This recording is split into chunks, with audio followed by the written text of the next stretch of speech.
பிரபல நடிகர் ஃபகத் ஃபாசில் ADHD என்ற அரிய வகை நோயால் சிறுவயது முதலே பாதிக்கப்பட்டுள்ளதாக தகவல் வெளியாகியுள்ளது. ADHD என்றால் என்ன மாதிரியான பாதிப்புகளை அது ஏற்படுத்தும் என்பதை இந்த தொகுப்பில் பார்க்கலாம்.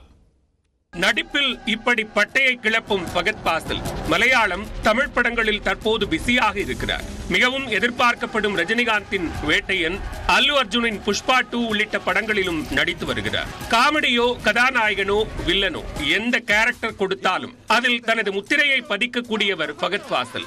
மாமன்னன் படத்திலும் அவரது ஆர்ப்பாட்டமற்ற வில்லத்தனம் அனைவரையும் கவர்ந்தது. மலையாளத்தில் வெளியான டிரான்ஸ் படத்தில் மனைவி நஸ்ரியாவுடன் இணைந்து நடித்த ஃபகத் ஃபாசில் மதபோதகர் வேடத்தில் கலக்கியிருப்பார். இப்படி நடிப்பில் அசத்தி வரும் ஃபகத் ஃபாசில் கவனக்குறைவு மற்றும் அதீத செயல்பாடு நோயால் தான் பாதிக்கப்பட்டிருப்பதாக கூறி அனைவரையும் அதிர்ச்சியில் ஆழ்த்தியுள்ளார். ADHD என்பது நரம்பியல் வளர்ச்சி கோளாறால் ஏற்படும் அரிய வகை நோயாகும். கவன குறைபாடு, மிகை செயல்பாடு, உணர்ச்சி வயப்படுதல் உள்ளிட்டவை ADHD-க்கான அறிகுறிகளாகும். இது மூளையின் கவனம், நடத்தை மற்றும் உந்து விசையை கட்டுப்படுத்தும் திறனை பாதிக்கிறது. பொதுவாக குழந்தைகளை பாதிக்கும் இந்த நோய் சில நேரங்களில் பெரியவர்களையும் தாக்குகிறது. ஒரு இடத்துல அவங்களால ஒரு குறைஞ்ச நேரம் அமைதியா இருந்து ஒரு வேலையை பண்ண இயலாமல் இருக்கும்.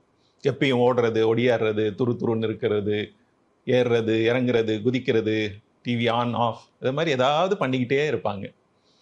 பெரும்பாலும் ஆண் குழந்தைகளுக்கு இந்த மாதிரி ஹைப்பர் ஆக்டிவிட்டி அதிகம் இருக்கிறதால அவங்கள உடனே டாக்டர்கிட்ட கூட்டிகிட்டு வராங்க. மிரட்டுறதாலேயோ, அடிக்கிறதாலேயோ, இல்லை பனிஷ் பண்ணி திருத்தணும், அவங்கள மாற்றணும் அப்படின்னு எதிர்பார்க்கறதுனாலையோ அவங்க மாற மாட்டாங்க. இந்த விஷயத்தை தயவு செய்து கவனத்துல எடுத்துக்கோங்க. ஃபகத் ஃபாசிலுக்கு முன்பே ஹாலிவுட் பிரபலங்களான Johnny Depp, Mark Ruffalo, Barbie படத்தை இயக்கிய கிரெட்டா ஜெர்விக் மற்றும் நீச்சல் ஜாம்பவான் மைக்கேல் ஃபெல்ப்ஸ் உள்ளிட்டோரும் ADHD-ஆல் தாங்கள் பாதிக்கப்பட்டதை வெளிப்படையாக கூறியுள்ளனர். ADHD-ஆல் பாதிக்கப்பட்டோரில் குறைந்தது 75 விழுக்காட்டினர் தங்களுக்கு இந்த பாதிப்பு உள்ளது என தெரியாமல் இருப்பதாக நியூயார்க் பல்கலைக்கழக பேராசிரியரும் ஆராய்ச்சியாளருமான லென் அட்லர் தெரிவித்துள்ளார். தங்களுக்கு ADHD இருப்பதை பலர் இன்னும் அறியாமல் இருப்பதால் அவர்கள் சிகிச்சை பெறாமல் இருப்பதுதான் பெரும் சோகம்.